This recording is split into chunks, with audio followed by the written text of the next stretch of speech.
कवितावली हिंदी आरोह कक्षा 12। तुलसीदास जी द्वारा लिखित ये पाठ कवितावली जो उत्तरकांड से लिया गया है, रामचरितमानस से। पहला पद है, किसी भी किसान कुल बन के भिखारी भाट, चाकर चप्पल नट चोर चार चेटके। तुलसीदास जी कहते हैं कि किसी भी यानी धंधा करने वाले, किसान कुल, किसान व्यक्ति, बणिक यानी बानिया, भिखारी भाट, चाकर चप्पल नट चोर चार चेटके। चाकर यानी नौकर, चप्पल नट, चप्पल नट का होता बहुत तेज़ी से उछल कूद करने वाले व्यक्ति। चार यानी होते हैं दूत, चेटकी यानी बाजीगर, गुणगणत यानी विभिन्न कलाओं सीखने और विद्याएं सीखने का जो काम करते हैं। तो तुलसीदास जी कहते हैं कि मेहनत कश मजदूर, किसान, परिवार, व्यापारी, भिखारी, भाट जो दूसरों के यशगान करते हैं, चाकर, नौकर और नट इत्यादि चोर, दूत और चेटकी। चेटकी का मतलब होता है बाजीगर।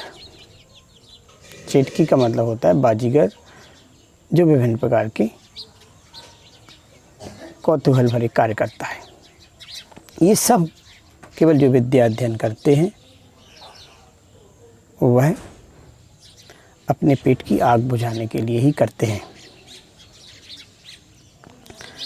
विद्या अध्ययन में जुटे जन भी पेट के लिए ही पढ़ाई करते हैं। कोई विभिन्न कलाएं और विद्याएं सीख रहा है, कोई पर्वतों पर आजीविका खोज रहा है, कोई दिन भर शिकार की चाह में बीहड़ जंगलों में इधर उधर घूम रहा है, मारा मारा फिर रहा है।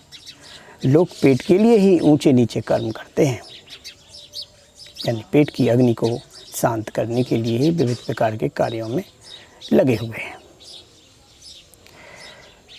इस पेट की अग्नि बुझाने के लिए ऊंचे नीचे कर्म करते हैं, धर्म अधर्म का भी ख्याल नहीं रखते हैं और धंधे में लगे रहते हैं। यहाँ तक कि पेट भरने के लिए अपने बेटा बेटी यानी पुत्र इत्यादियों का विक्रय करने के लिए भी तैयार हो जाते हैं, बेचने के लिए तैयार हो जाते हैं। सचमुच पेट की आग समुद्र की आग से अधिक प्रबल है। तुलसी ने बादल के समान कृपालु राम से ही अपनी भूख मिटाने की प्रार्थना की है। आशा यह है कि उन पर श्री राम की कृपा है, इसलिए उन्हें ये भूख नहीं सताती है।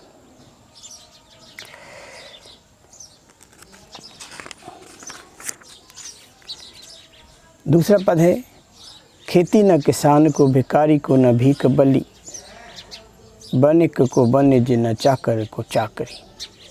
जीविका विहीन लोग सीध मान सोच बस, कहें एक एकन सो कहाँ जाऊँ का करी।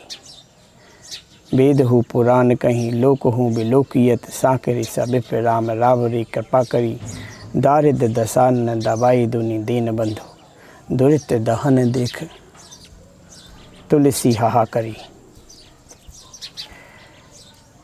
तुलसी अपने समय की भयंकर दुर्दशा का चित्रण करते हुए कहते हैं कि ऐसा बुरा समय आ गया है कि किसान के पास खेती करने के कोई साधन नहीं है, भिखारी को न ही भीख उपलब्ध है और न दान ही नहीं मिलता है। व्यापारियों का व्यापार भी बंद है। नौकरीशुदा लोग नौकरी के लिए दर दर भटक रहे हैं, उन्हें काम नहीं मिल रहा है और काम धंधे से वे लोग भी वंचित हैं। चिंता के कारण सहरे हुए हैं कि हमें कब काम मिल जाए। सभी एक एक से कहते हैं कि अब कहाँ जाएं और क्या करें।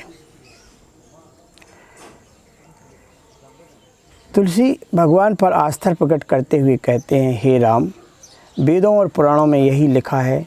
आज के युग को देखकर भी मैं कह सकता हूँ कि ऐसे संकट के समय में आप ही कृपा कर सकते हैं, जो तो संकट टल सकता है। हे दीन दयालु भगवान, आज दरिद्रता रूपी रावण ने सारी दुनिया को अपने चंगुल में फंसा लिया है। चारों ओर पापों की जो ज्वाला जल रही है, उसे देखकर सब ओर त्राहि त्राहि मची हुई है, हाय हाय मची हुई है। धूत कहो अवधूत कहो रजपूत कहो जुलाहा कहो कोऊ, काहू को बेटी सो बेटा न ब्याह, काहू की जात बिगाड़ न सो। तुलसी सर नाम गुलाम है राम को, जाको रुचे सो कहे सब को। सब ओ और मांग के खेबो मसीत को सोई, बे लईब को एक न दैब को दो। तुलसीदास जी कहते हैं, धूर्त धूत का मतलब होता है शठ मूर्ख, अवधूत का मतलब होता है परमहंस, रजपूत का मतलब क्षत्रिय, जोलाहा यानी एक जोलाहा जाति होती है। तो तुलसी दुनिया के लोगों को साफ साफ कहते हैं, चाहे मुझे धूर्त कहो या अवधूत कहो, चाहे रजपूत वंश का कहो या जोलाहा कहो, मुझे इन नामों से कोई फ़र्क नहीं पड़ता है। मुझे किसी की बेटी से अपना बेटा नहीं ब्याहना है कि जिससे उसकी जाति का न कोई बिगाड़ पैदा हो।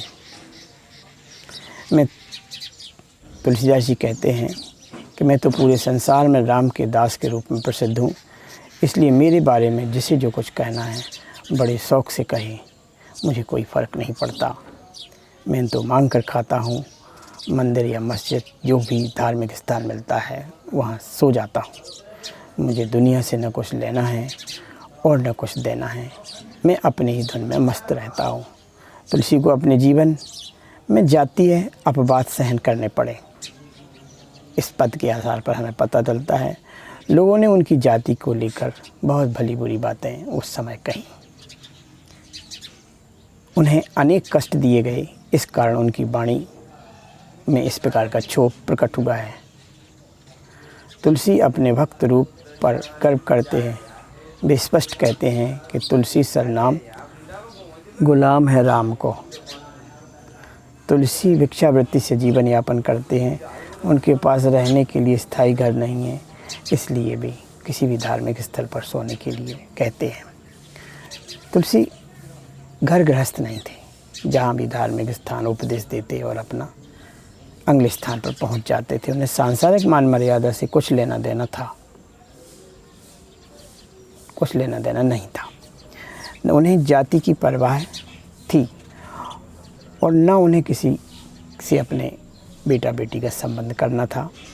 वे किसी के अपमान करने से भयभीत नहीं थे, इसलिए वे खुलेआम कहते हैं कि जाको रुचे सो कहे, जिसको जो अच्छा लगे वो कहे,